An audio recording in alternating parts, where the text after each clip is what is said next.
పేదలకు అన్నం పెట్టే అన్నా క్యాంటీన్ను ఎందుకు రద్దు చేసిందో వైసీపీ ప్రభుత్వం ఇప్పటికీ చెప్పలేకపోతోందని బాలకృష్ణ సతీమణి వసుంధరాదేవి ప్రశ్నించారు. ఎన్నికల ప్రచారంలో భాగంగా హిందూపురం పట్టణంలో విస్తృతంగా పర్యటించారు. ఎన్టీఆర్ ఆశయ సాధన కోసమే బాలకృష్ణ రాజకీయాల్లోకి వచ్చారన్నారు. ప్రజలు కూడా వైసీపీ అరాచకాలు భరించలేక టీడీపీలో చేరుతున్నారన్నారు. బాలకృష్ణ సొంత నిధులతో అన్నా క్యాంటీన్ ద్వారా పేదలకు నిత్యం అన్నం పెడుతున్నారన్నారు. రాబోయే ఎన్నికల్లో టీడీపీ కూటమి గెలుపు ఖాయమన్నారు వసుంధర. నందమూరిపురం అభివృద్ధి జయంగా కొనసాగుతున్న ప్రచారం ఇది. మా హిందూపురం వారికి అందరూ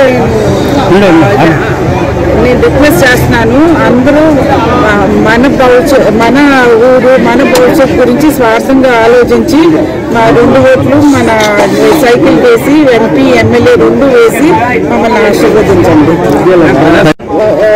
మొదటిసారి వారు మమ్మల్ని గెలిపించారండి. అప్పుడు వారి రుణం తీసుకోవడానికి వాళ్ళు అడిగిన ఒక్క రిక్వెస్ట్ నీళ్లు తీసుకురమ్మన్నారు. అది బాలకృష్ణ గారు చేశారండి.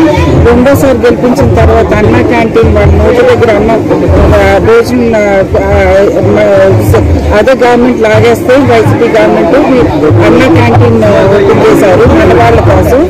అండ్ ఆరోగ్య రథం కూడా కార్పొరేట్ హాస్పిటల్లో చేసిన హాస్పిటల్ వాళ్ళు డ్యామేజ్ చేస్తే వాళ్ళ ఆరోగ్యం కోసం వాళ్ళని కాపాడుకోవడం కోసం ఆరోగ్య రథం ఫ్రీ ఆరోగ్య రథం ఫ్రీ ట్రీట్మెంట్ మందులు కూడా ఫ్రీగా ఇచ్చి వారిని కాపాడుతున్నారు.